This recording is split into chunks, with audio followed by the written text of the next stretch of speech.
Hello my friends. So I got to thinking, making these side content type videos pertaining to the Pokemon trading card game have been a lot of fun to research and write about. So much so in that it inspired me to create what will eventually be a new 4-part miniseries, with this being episode 1. Yes, I'm taking the Netflix approach here. Why 4 parts? Well, allow me to explain. You see, I've grown a lot as a person in the last couple years, and my knowledge on these cards has, well, gone up a level, you could say. The Vending Paris, whatever that means. Yeah, I had no idea what I was even talking about then. I was just trying to have some fun with a game I played over 20 years ago with the cards that I owned over 20 years ago. But since I've gotten back into collecting the vintage cards, I can now safely say that I know a lot more now. I still don't claim to be an expert or anything, but doing all of this research has helped me to be able to at least make these videos with some semblance of sounding like I know what I'm talking about. So what I want to do for this 4-part series is really delve into one type of card that appears in Pokemon Trading Card Game 2.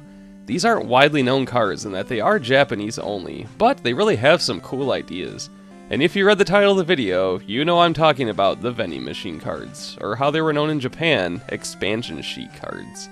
So just a little background before getting into the first blue set. Basically, these cards were sold just how they are described, in vending machines. These expansion sheets were literally sold on cardboard slabs in vending machines in sets of 3, in which you uncover the cards by pulling them from the sheets.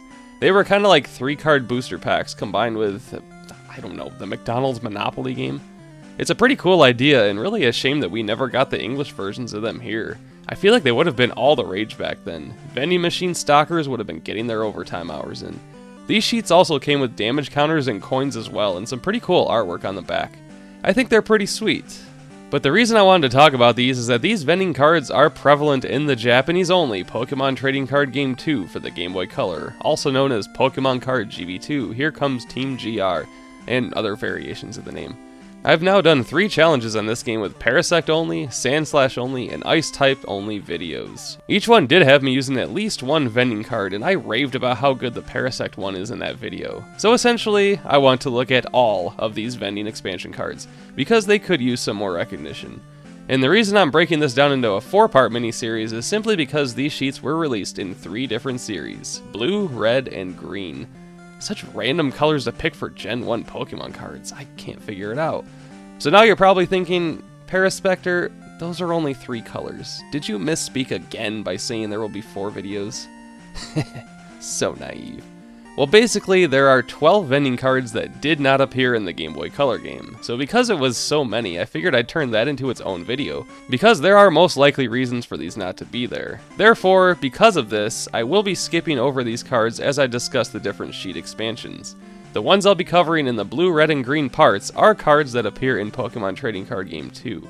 With that said, get out your Burger King Blastoise water squirter, fill it with tap water, and let's check out Series 1, the blue expansion. So one thing that's really cool about these is based on what's on the back of the sheet, it follows the story of the red, green, and blue versions. The first area is Professor Oak's laboratory, which gives you the possibility of 3 different sheets. Each area will have 3 sheets to them, and 3 cards you get will always be grouped the same way. You just don't know which group you're going to get, which gives it its random feel. So basically how I want to do this is go area by area, showing what all 3 sheets look like, and then take a look at each card in those, unless of course, they don't appear in the GBC game. Professor Oak's Laboratory Sheet 1 contains Rattata, Squirtle, and Poliwag. Sheet 2 contains Pidgey, Charmander, and Poliwag. Sheet 3 contains Rattata, Bulbasaur, and Pidgey. Vending Rattata is a 50 HP colorless common with the moves Scratch and Tail Whip. That's about as basic as you can get. Both take only 1 energy, so you choose one or the other. Scratch just does 10. Tail Whip causes the defending Pokemon to not attack with a heads flip. What's funny about this is that, yeah, Rattata doesn't even learn Scratch. It knows Tackle and Tail Whip at level 1, so just like with base Rattata knowing Bite that it can't learn, it's keeping in tradition here. The picture is pretty cool too, with a more textured art approach, with Rattata sitting down and eating some cheese. Probably some delicious Miltank cheese. A pretty solid basic starting card. Vending Squirtle is a 50 HP water uncommon. Yeah, all the starters are uncommon. And it has the moves Water Power and Pound. For 1 water, Water Power triples Squirtle's Pound attack on the next turn. And for 1 colorless, Pound does 10. Or of course, 30, assuming there are no other effects. Yeah, that's pretty nuts to deal 30 damage in 2 turns for only a single energy. Vending Squirtle is an excellent first card for that reason, especially if you start with a water energy. You are good to go.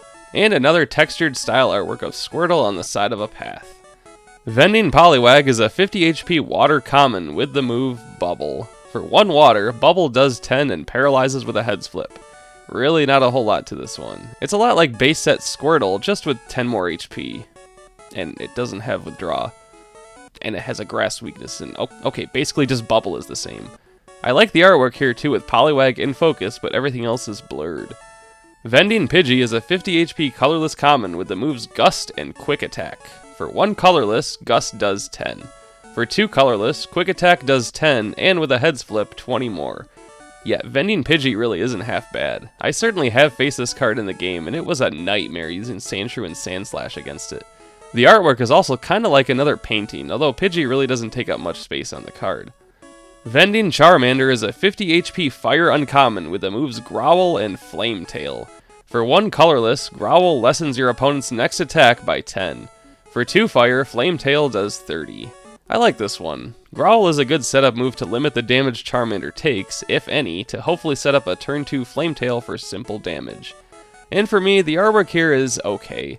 I like the perspective of Charmander looking up, but everything here looks a little rushed to me. But I'm not really here to critique all the artwork, just point out one line or so about how they look. And lastly, for Area 1, Vending Bulbasaur is a 50 HP grass uncommon with the moves First Aid and Poison Seed. For 1 colorless, First Aid heals Bulbasaur for 1 damage counter. For 1 grass, the defending Pokemon is poisoned. This card is awesome, and it doesn't even deal any direct damage. You basically auto-poison and then heal Bulbasaur each turn. I think this is my favorite of the starters, and has some pretty interesting artwork too.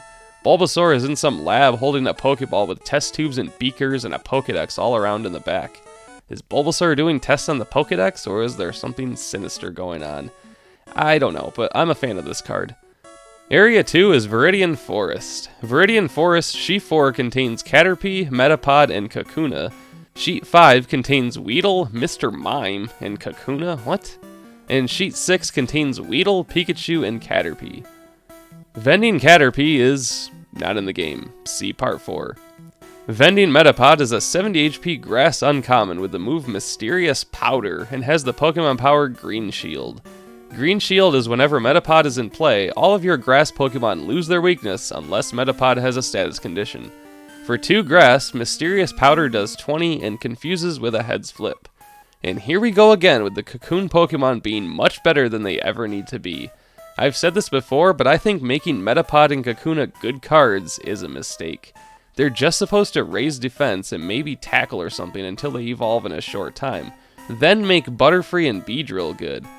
But alas, from a card game perspective, yeah, this is pretty awesome. Not only can Metapod take hits with 70 HP, but it can cause damage and maybe confuse for cheap, and your grass Pokemon are all protected from whatever they're weak to.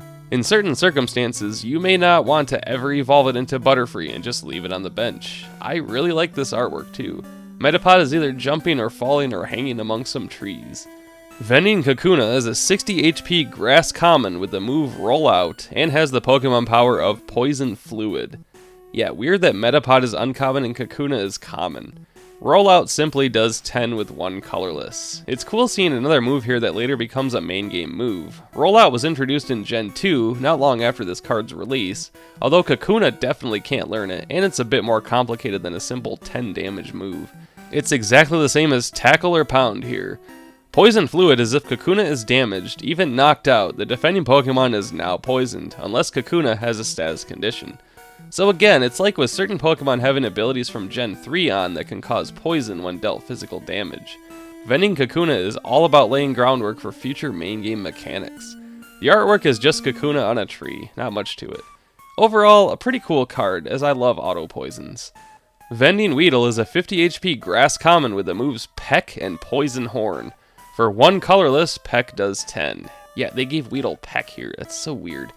And even evolving Vending Weedle into Vending Kakuna, Peck and Rollout are exactly the same move for the same cost. Weird stuff. For 1 grass, Poison Horn is simply an auto-poison. This is a pretty similar card to Vending Bulbasaur in that you can auto-poison and then use another move after that. Bulbasaur heals itself though, and Weedle uses Peck. Yeah, they made the early game bugs pretty good, really. And the artwork has a watercolor looking Weedle with some leaves and the sky behind it. And then we get Viridian Forest's very own Mr. Mime for some reason. Very weird that this is here. Vending Mr. Mime is a 50 HP Psychic Uncommon, but rare in the GBC game, with the move Juggling, and has the Pokemon power of neutral damage. For 1 Psychic and 1 Colorless, Juggling does 10 damage for each heads on 4 flips. Neutral damage is if Mr. Mime is on your bench, both current active Pokemon have no weakness or resistance. What's cool about this one is that depending on the type of deck you're against, playing Mr. Mime could really help you, or you may not even want to play it at all, intentionally leaving it in your hand if your opponent's Pokemon are weak to yours. Juggling is okay. I really don't care for coin flip moves. And the artwork is actually done by one of the Illustrator contest winners, Kasumi Matsuda, and has the Mr. Mime juggling with a yellow glow around it. I'm not a big Mr. Mime fan, but I like the artwork here, and it's cool that it was from a contest winner. Their work is now a permanent card and is even in the GBC game. And lastly, Vending Pikachu is one of the few that actually also got an English release as one of the Black Star promos. It's a 30 HP Lightning Uncommon with the moves Thundershock and Agility. For 1 Lightning, Thundershock does 10 damage and paralyzes with a heads flip. For 2 Lightning, Agility does 20, and with a heads flip, all damage and effects done to Pikachu on the next turn get prevented. It may have the lowest HP in the game with 30, but both of Pikachu's attacks can prevent it from even being hit on the next turn 50% of the time. But yeah, this card actually saw its way as an English promo. It was given out with VHS and DVD copies of The Power of One in late 2000. But it all started here as one of the vending cards. The artwork has a top-down view of Pikachu grazing in the forest. It's good, I like it. Area 3 is Mount Moon. Mount Moon Sheet 7 contains Geodude, Clefairy, and Zubat. Sheet 8 contains Geodude, Fossil Excavation, and Paris. Sheet 9 contains Zubat, Moonstone, and Paris. Vending Geodude is a 50 HP fighting common with the moves Tackle and Harden. Yeah, this is a better Metapod than Vending Metapod is. For 1 colorless, Tackle does 10. For 1 fighting and a colorless, Harden prevents 20 damage done to Geodude on the next turn. Not a very flashy card, but it's pretty true to what a weak Geodude would do. The artwork has Geodude with arms outstretched with yellow and red circles behind it. Not a whole lot to say here, but I like it more than Fossil Geodude having stupid Stone Barrage, so there's that. Vending Clefairy is a 50 HP colorless uncommon with the moves Follow Me and Shining Fingers. For 1 colorless, Follow Me has you switch the defending Pokemon with a benched one. Oh yes, Follow Me is a permanent gust of wind. So Vending Clefairy is the best card of all time. For 2 colorless, Shining Fingers does 10 and causes auto sleep. Follow Me is yet another move that was made later on for Gen 3, but here it works as a Gusty, my favorite trainer card. So naturally, I love Vending Clefairy. Although sleep is a pretty unreliable status condition, so Shining Fingers isn't anything too great. I like the artwork too, Clefairy in a cave with the moon outside. Very fitting. Vending Zubat is a 40 HP grass common with the moves Bite and Suspicious Soundwave. Wow, what a name. Bite does 10 with 1 colorless. Suspicious Soundwave does 10 and causes confusion with a heads flip for 1 grass and 1 colorless. Biting and Confusing, 2 very Zubat moves. I just love Suspicious Soundwave though. Like, I hear something and it's very sus.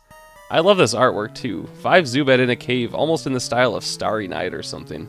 Fossil Excavation is our first trainer card that is uncommon. It allows you to put a mysterious fossil card into your hand from either your deck or your discard pile. So if your deck is very reliant on fossil Pokemon, 4 of these alongside 4 mysterious fossils now brings you up with 8 options to get them. Not a bad plan.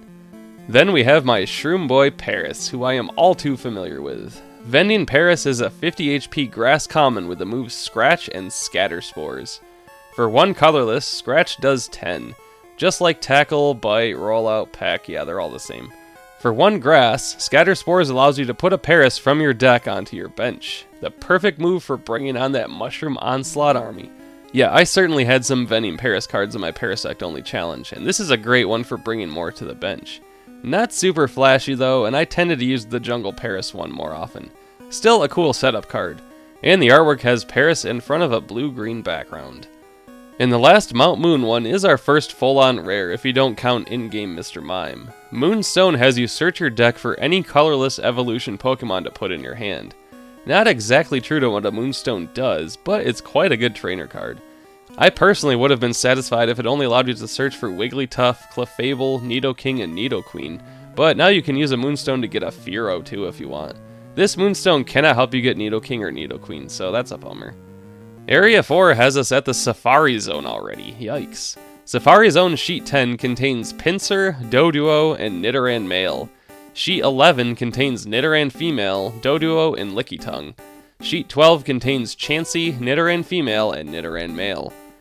Vending Pinsir is a 50 HP grass uncommon with the moves Slicing Throw and Slash. For 1 grass, Slicing Throw does 10 and then 10 more with a heads flip. For 3 colorless, Slash does 30. Yeah, not bad and pretty simple. 10 or 20 with only 1 energy is good. Slash is an auto 30. Then you get that classic intimidating Pinsir artwork in a forest. Pinsir will always be a terrifying, terrifying Pokemon. Vending Doduo is a 40 HP colorless common with the moves Growl and Peck. For 1 colorless, Growl reduces damage done to Doduo on the next turn by 10. For 2 colorless, Peck does 20. Another super simple one here. I do love that the simple 10 damage dealing Peck is now 20 for 2 energies with Doduo's 2 heads. That's exactly how it should be. And we get some interesting artwork here. Very obscure and childlike, matching artist Tomokazu Komaya's style. Vending Nidoran Male is a 50 HP grass common with the moves Focus Energy and Horn Rush. For 1 colorless, Focus Energy causes Nidoran's Horn Rush to be doubled on the next turn. For 1 grass and 1 colorless, Horn Rush does 40 or 80 if Focus Energy was used, but with a Tails flip, no damage is done. It's a lot like base Nidoran Male's Horn Hazard with the coin flip determining if the attack hits or not. But yikes, potentially 80 damage with 2 energies in 2 turns is scary. You are going all in with that 1 coin flip with the possibility of wasting 2 turns. The artwork has Nidoran's ears perked standing in a field. I think it's okay. Vending Nidoran Female is a 50 HP grass common with the moves Tail Whip and Poison Sting. Back to basics here, although weirdly 2 moves that Nidoran learns later in the main games. For 1 colorless, Tail Whip causes Nidoran to not be attacked on the next turn with a heads flip. For 1 grass, Poison Sting does 10 and poisons with a heads flip. A much safer bet than with the risky Nidoran Male card. But the female Nidoran line has always been a little more defensive based and the male line is more attack based, so this fits. I like the artwork here a bit more than with the male card though. A stylized Nidoran reaching for a Pokeball. I love the colors here. Vending Lickitung is a 60 HP colorless uncommon with the moves Lick and Stomp. Also very Lickitung accurate moves. For 1 colorless, Lick paralyzes with a heads flip. No damage. For 2 colorless, Stomp does 20 and 10 more with a heads flip. Not a whole lot to it, but the artwork is where it's at. I love this. Lickitung is swatting away multiple Pokeballs, Great Balls, and Ultra Balls being thrown at it with its tongue.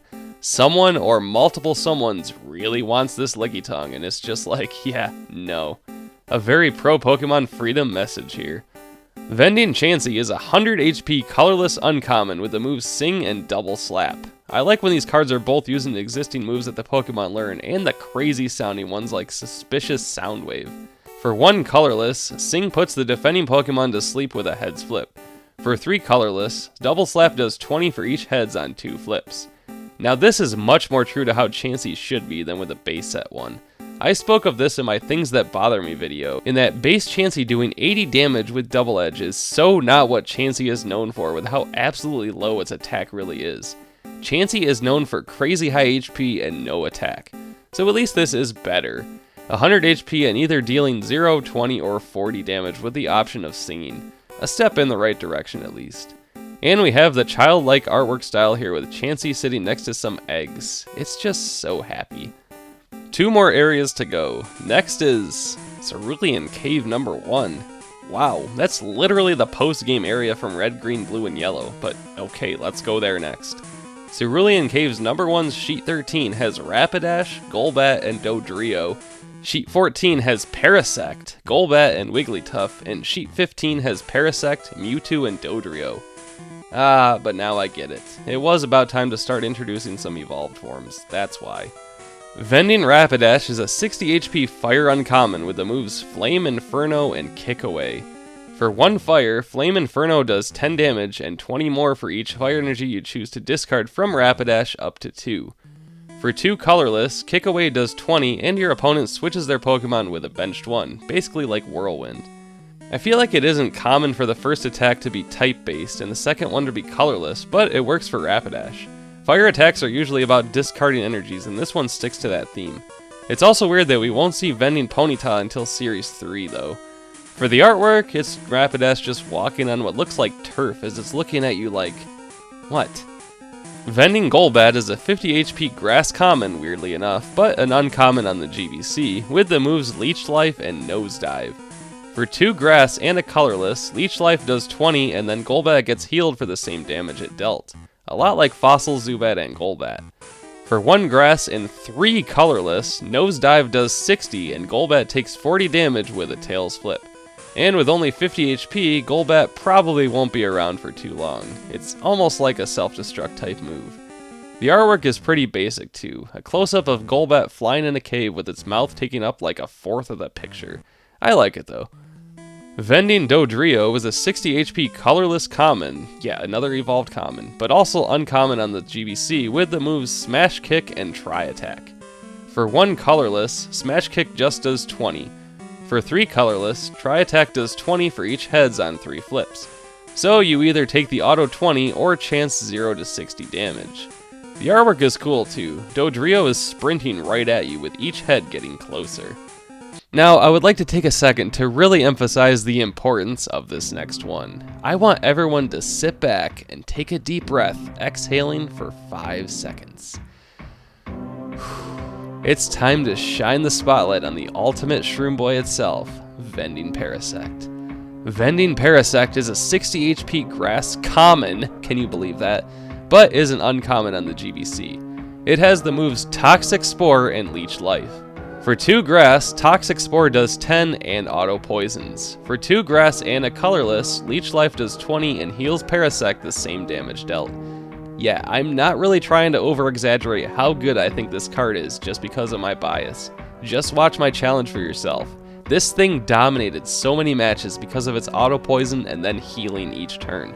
The opponents are constantly retreating to get rid of the poison, and then Parasect gets to do it all over again, all while healing itself if they choose to keep their Pokemon in. Yeah, this card is good, and I'm so glad that Parasect is actually a force here. And that classic artwork there, just absolutely glorious. This is arguably my favorite Pokemon card in general, and well, I don't care if it's because of a bias there. I'm Paraspectre, what do you expect? Vending Wigglytuff is a 90 HP colorless uncommon, but a rare on the GBC, with the move Expand, and has the Pokemon power of Helping Hand, another move that gets introduced later on. For 4 colorless, Expand does 20, and all damage done to Wigglytuff on the next turn is reduced by 10. It's a bit of a hefty cost just for this though. But its Pokemon power is Helping Hand, which is, if Wigglytuff is on your bench, you can remove 1 status condition from your active Pokemon with a heads flip. Yeah, Wigglytuff shines on the bench here. And what's weird is that there is no Vending Jigglypuff, like at all. The GBC games only have the Jungle, Black Star promo, and the exclusive ones. And the artwork has Wigglytuff singing with its eyes closed. Vending Mewtwo is an 80 HP Psychic Uncommon. Yeah, Mewtwo is only an uncommon, but is a rare on the GBC. It has the moves Psy Crush and Super Psy. For 1 Psychic, Psy Crush does 10 damage for every Psychic energy your opponent has on all of their Pokemon. So this is either extremely powerful or completely useless if they aren't using Psychic types. For 2 Psychic and 1 colorless, Super Psy does 50 damage, exactly the same move as base set Kadabras. Nothing too crazy, but yeah, Vending Mewtwo is pretty decent. I feel like these early Mewtwo cards don't quite match how powerful Mewtwo is, but they can't be too good in order to keep the game balanced. The artwork has a close-up of Mewtwo turned away with a white glow around it.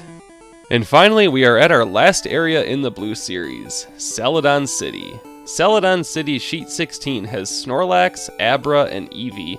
Sheet 17 has Abra, Porygon, and Poliwhirl, and Sheet 18 has Eevee, Poliwrath, and Porygon. Vending Snorlax is a 90 HP uncommon colorless but rare on the GBC with the move Roll Over and has the Pokemon power of Guard. This is also one of the very few vending cards that also got an English release as a Black Star promo. For 4 colorless, Roll Over does 30 and Snorlax goes to sleep. With a Heads Flip, the defending Pokemon also goes to sleep. Its Pokemon power of Guard causes the defending Pokemon to not be able to retreat unless Snorlax has a status condition. Not too bad at all, and it's pretty similar to Jungle Snorlax, although not quite as good in my opinion. Sleep can cause some problems, but with a coin being flipped every turn to wake up, it's the least problematic of the status conditions. Not allowing your opponent to retreat is pretty nice though. And the artwork was yet another Illustrator contest winner, I'm assuming by a much younger child, of Snorlax sleeping against a tree. Vending Abra is a 30 HP Psychic Common with the move Psychic Beam. For 1 Psychic, it allows you to deal 10 damage to any of your opponent's Pokemon, not factoring in weakness or resistance. I like this one a lot. If your deck centers around making your opponent retreat a lot, simple Abra can come in and knock out benched ones. At least the option is there. I love the artwork too of Abra sleeping in a tree with the city line in the background. I'm assuming that's Celadon City, as this is in the Celadon City sheet, although Abra is only found in the game corner near there. Vending Eevee is a 30 HP colorless common, uncommon on the GBC, with the moves Gnaw and Lunge. For 1 colorless, Eevee can use either move. Gnaw does 10 damage, Lunge does 20 but no damage with a Heads Flip. Very simple here, take the easy 10 or roll the dice with doubling it for 20. Or flipping a coin, you know what I mean.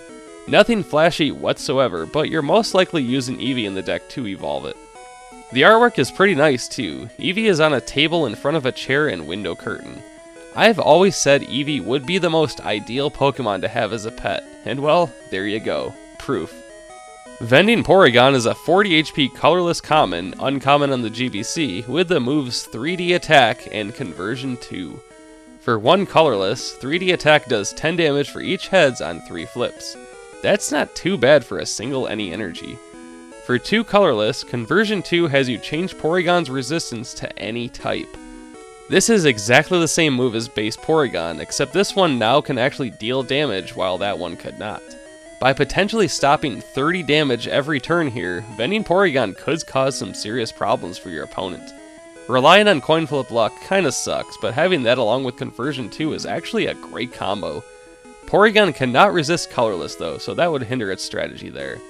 Also, some great artwork here of Porygon in a city alley at night. I like this card a lot. And now we have reached the final 2 cards. Vending Poliwhirl is a 70 HP water uncommon with the moves Twiddle and Body Slam. For 2 water, Twiddle has you flip a coin. Heads, the defending Pokemon is confused, tails, it's asleep. For 1 water and 2 colorless, Body Slam does 20 and paralyzes with a Heads Flip. So no matter what move you're doing, Poliwhirl is here to cause some sort of status condition. That makes it pretty scary, really. Confusion is awful to have because it doesn't go away and you can hit yourself, whereas Sleep and Paralysis can stop attacking altogether. I don't know what got into this Poliwhirl here, but it is here to cause chaos. And it's just standing there with a finger pointed up like, I told you, don't test me. And lastly, Vending Poliwrath is an 80 HP water uncommon, rare on the GBC, with the moves Mega Punch and Hydro Pump. For 2 water, Mega Punch does 30. For 3 water, Hydro Pump does 40, plus 10 more for each extra water energy on Poliwrath, up to 2 more. A simple damage dealing only water type. And this is the 3rd of 3 of the Illustrator contest winners, this time with Poliwrath standing in a field punching the camera or whatever. I like the idea of these contest winners, and it was probably the coolest thing ever for these people to have their art immortalized in card sets and in the Game Boy game. But I can't help but find it a little funny that Poliwag and Poliwhirl's artwork was done by Atsuto Nishida, the literal designer for Bulbasaur, Charmander, Squirtle, and Pikachu, and then the final evolved form is just a kid's drawing. There's something sort of fitting about this though. And there we have it, the entire Series 1 blue set. There are some really awesome cards here, I gotta say. The set is very grass and colorless heavy, with only a single lightning and fighting type here. Things will be changing up next time as we will look at the Series 2 red set. I hope this was interesting to learn about because I loved going through every card here. If I ever choose to do more videos on TCG 2, I feel like I'll be able to recognize these vending cards more by then.